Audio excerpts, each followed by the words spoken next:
berbeda.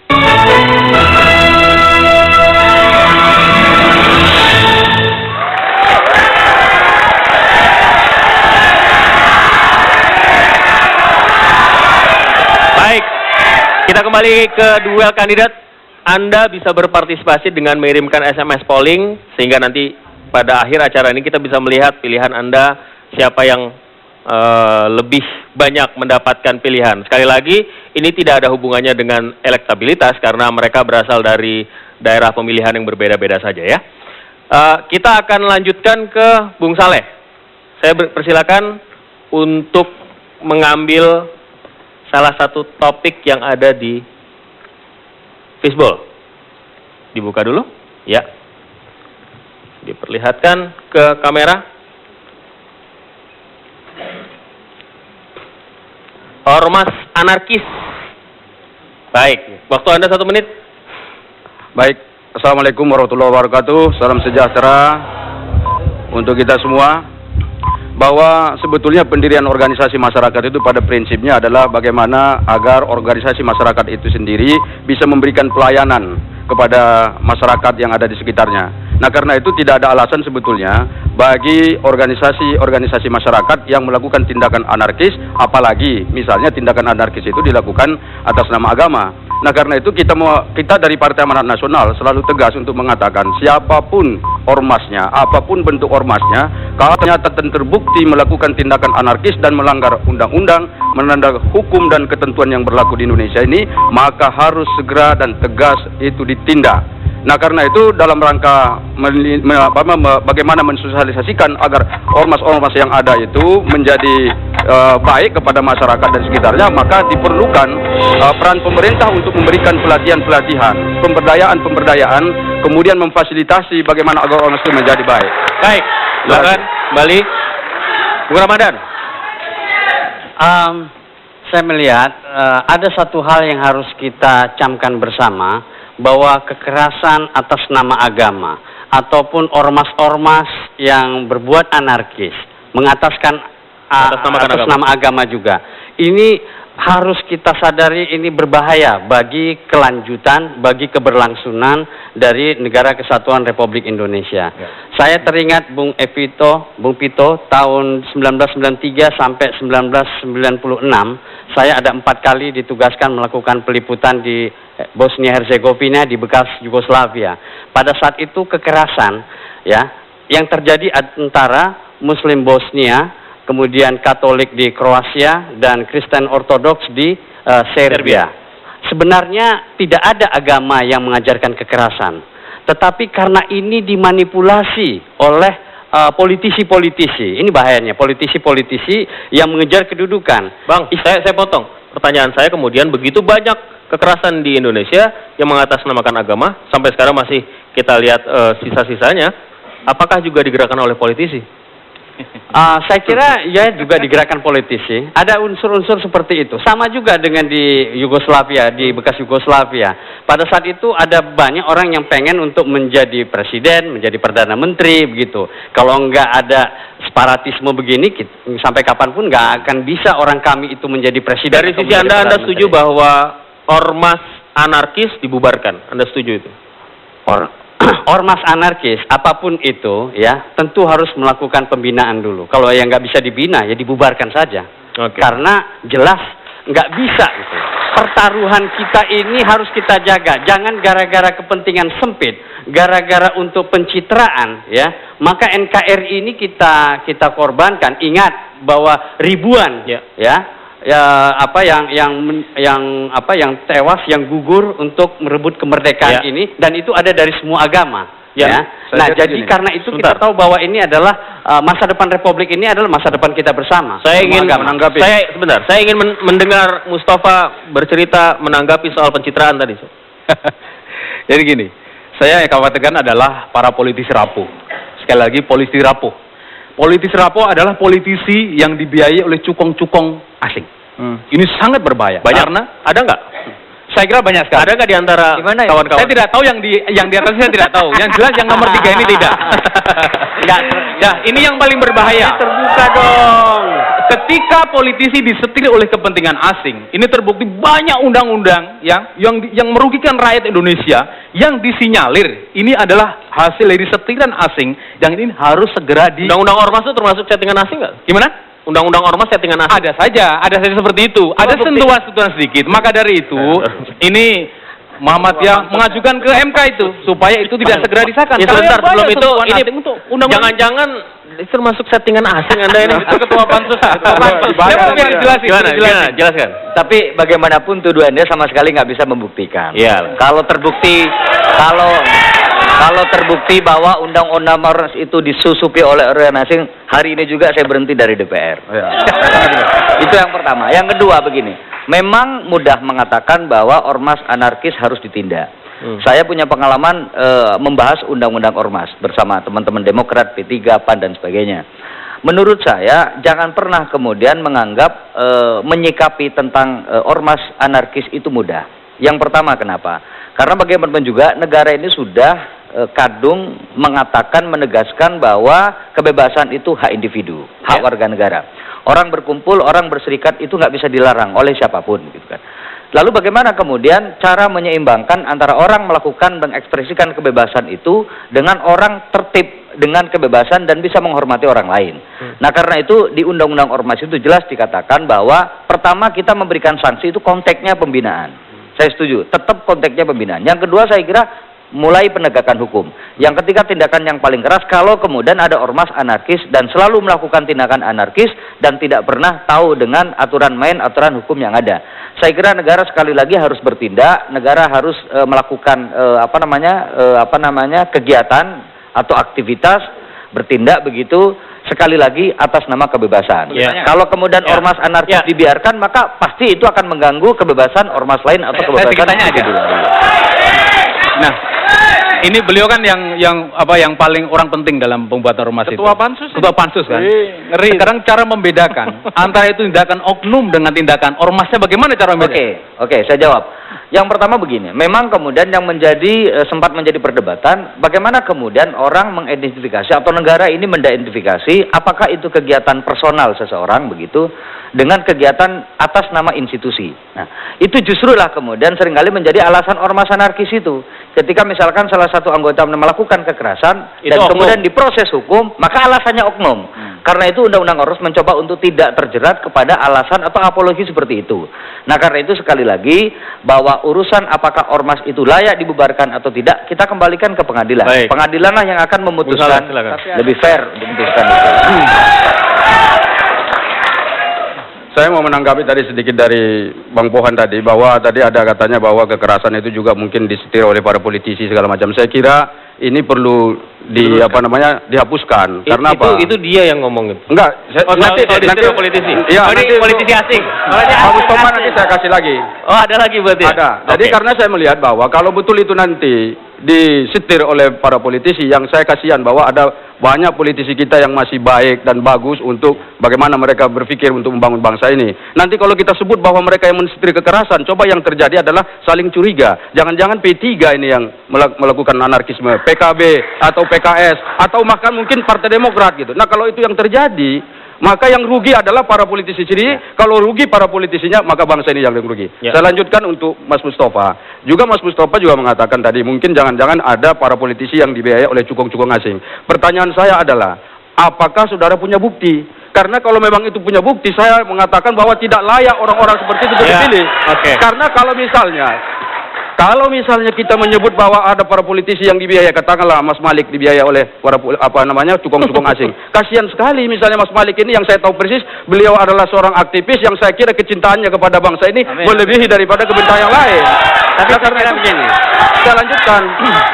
Saya katakan lagi bahwa karena itu kita harus coba mengukur diri kita sendiri, membaca diri kita sendiri, apa yang kita lakukan untuk memperbaiki hubungan antar umat beragama, termasuk dalam rangka tadi mendamaikan ormas-ormas yang anarkis. Nah, kalau kita nanti saling curiga di sana sini, kita malah buntu pada saling curiga, tidak ada mencari solusi yang baik untuk bangsa ini. Sebenarnya bukan untuk saling bercuriga, ini adalah ingatan kita bersama bahwa negara ini, bangsa ini jangan sampai retak apalagi pecah.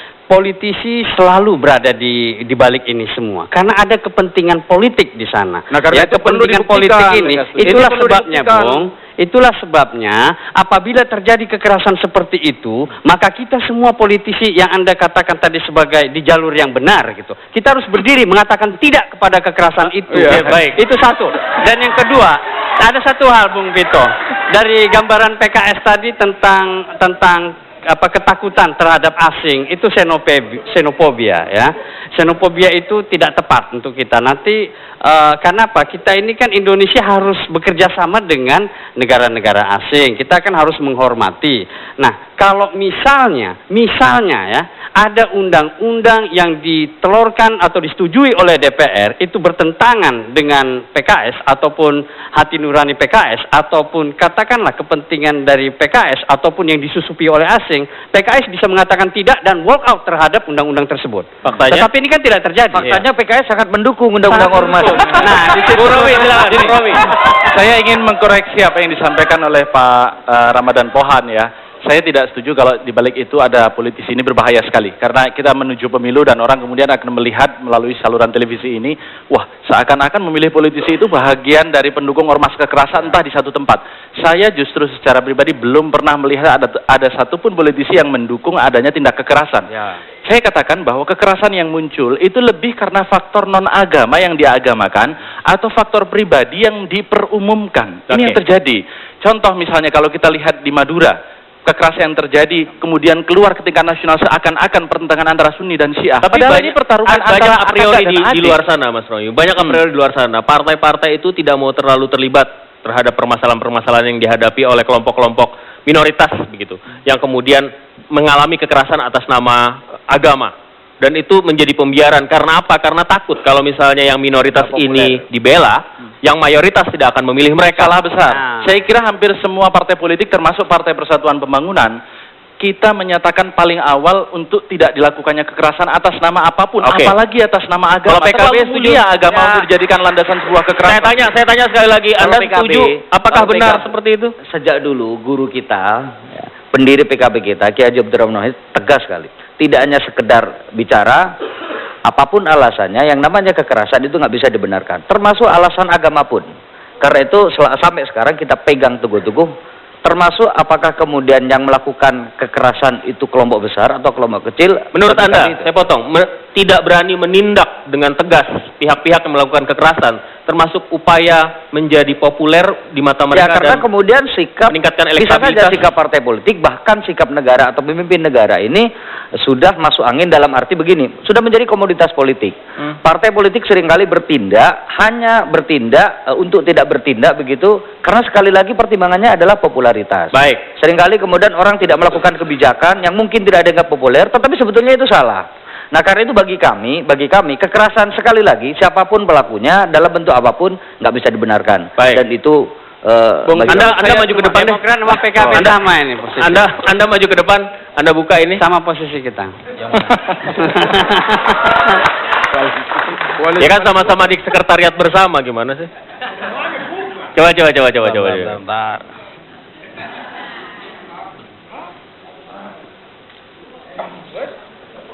Toleransi agama. Toleransi beragama. Waktu Anda, saya ambil ini, 1 menit. Kita mulai dari sekarang. Ya, toleransi di Indonesia ini sebagai isu yang sangat luar biasa seksi, sehingga isu toleransi dipakai oleh lembaga-lembaga tertentu, pihak-pihak tertentu untuk menjual ke luar negeri, sehingga isu toleransi itu diambil manfaatnya. Padahal Indonesia ini mayoritas Muslim, toleransi itu adalah sebuah metode, ya, sebuah sistem yang sudah luar biasa kita praktekkan sejak dulu kala sampai sekarang. Tetapi ada kelompok-kelompok kecil ini, sekali lagi, akibat kelompok-kelompok kecil ini, kemudian hanya setitik ini merusak semuanya. Toleransi kita sudah bagus. PKS itu bermimpi Indonesia menjadi negara yang adil, sejahtera, madani, berkeadilan. Itulah yang akan dicapai oleh PKS, diperjuangkan melalui partai yang nomor 3 ini, sesuai dengan nomor urut panggung ini. Nah, maka dari itu kami mengajak khususnya warga kami di Dapil 5, ya, Jawa Tengah 5, ya, di Solo, Sukoharjo, Boyolali, Klaten. Mari bersama-sama kita, ya, perjuangkan misi ini supaya Indonesia menjadi negara yang madani, adil, sejahtera, dan makmur bagi semuanya. Hampir offside ya. KPU sudah dengar, coba. Ya. Oh, enggak juga ternyata. Silakan, Bang Pohan. Ya, dari gambaran yang sudah disampaikan oleh PKS seperti tadi, saya mengambil contoh ya bahwa bagaimana posisi Demokrat terhadap toleransi antar umat beragama. Wakil Ketua Umum Partai Demokrat ada yang Nasrani, ada yang perempuan, dan kemudian calegnya juga anggota DPR-nya Demokrat, perempuan yang paling banyak di DPR RI sekarang ini. Tepuk tangan. Ya.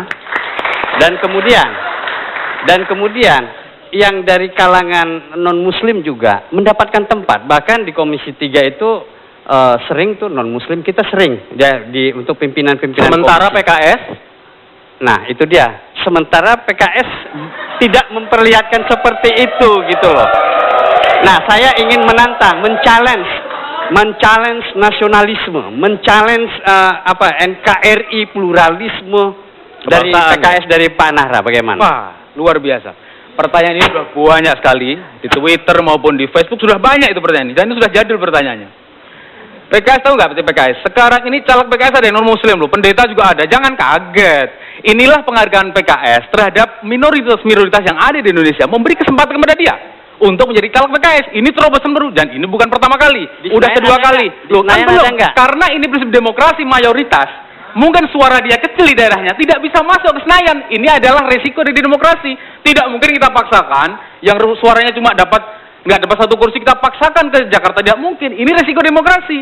Abang kan tahu. Ada nggak pengurus PKS yang non muslim? Nah, gimana? Pengurus PKS Sampai hari ini belum ada, karena sistem demokrasi memang demikian. mohon tenang. Loh, nanti. Ini soal waktu. Mohon tenang. Silakan. Tidak ada masalah. Mayoritas Indonesia ini Muslim. Ketika ada partai yang mengusung, sekali lagi yang mengusung nilai-nilai Muslim ke dalam partai politik, tidak ada masalah. Memang kita faktanya mayoritas Muslim, tidak ada masalah. Kalau kemudian belum ada pengurus PKS di DPP misalkan atau di wilayah dan sebagainya, ini soal waktu saja. Ketika ini kemudian dikuasai misalkan sudah 50% non-muslim, bisa saja masuk ke PKS. Ini kan soal waktu. Demokrasi memerlukan proses. Bung Malik juga harus tanya P3 ada nggak? Ya, sebetulnya kalau saya mau tanya. sedikit meragukan ya. Persoalan visi disampaikan itu kan gampang. Ya. Semua partai pasti punya visi bagus, termasuk bagaimana toleransi itu dijalankan. Tapi seringkali pertanyaan masyarakat, ini konsisten nggak partai ini? Sesuai dengan omongannya nggak partai ini yang terjadi? Bagi kami, kalau bagi kami PKB sejak awal, dan boleh dicek ADRT kami sejak awal, bahwa kami partai terbuka, partai inklusif, partai moderat yang selalu ingin mengembangkan dan melestarikan Kalau ajaran P3 Islam ada moderat. Clear bagi saya. Justru saya ingin tanya kepada teman-teman PKS, asas PKS itu apa? Gimana? Asas PKS. Pancasila, boleh Pancasila. Asas dasar. Asas Islam atau Pancasila? Asasnya Islam atau Pancasila? Kita tidak boleh, asas Pancasila tidak boleh sebagai asas tunggal. Iya, Ya, kita makanya Al-Quran, saya tanya. hadis. Tidak Tidak boleh. boleh. Tanya, di dalam anggaran dasar asasnya apa? Gimana? Asasnya di dalam anggaran dasar PKS apa? Ada Al-Quran dan hadis. Al-Quran dan hadis. Ya, dan kita tidak boleh asas tunggal. Oke. Ya. Nah, saya tanya, di dalam Al-Quran ada ayat berbunyi la yattakhidhil mu'minuna al-kafirina awliya min dunil mu'minin. Jadi seorang mukmin ya, tidak boleh bagi seorang mukmin untuk mengambil pemimpin dari kafir sepanjang masih ada mukmin. Pertanyaan saya, bagaimana terjemah itu di dalam meletakkan? Gimana? Saya ulangi lagi. Sorry. Ulangi lagi, apa? Ya, pertanyaan saya, bagaimana meletakkan itu Oke, di dalam konteks kepemimpinan? Namanya wali itu. Sistem demokrasi, ya, ini kan pemimpin itu tidak harus pada tingkat pusat. Bisa dia di wilayah, bisa di daerah, bisa di ranting-ranting. Inilah demokrasi, kita bukan khilafah. Demokrasi seperti itu. Kita coba, kan sekarang udah caleg muslim ya. Caleg non-muslim sudah ada. Tergantung dia. Kalau dia bisa meraup suara bagi dia, ini kan baru legislatif sekarang. Kalau kemudian nanti dia bisa mempengaruhi di daerah masing-masing, dia akan menjadi pemimpin, tidak masalah, kita dukung. Tidak ada masalah. Tepuk Ini tangan soal dulu. demokrasi. Saya akan ke Anda, tapi kita harus break dulu. Tetaplah bersama kami di Duel Kandidat.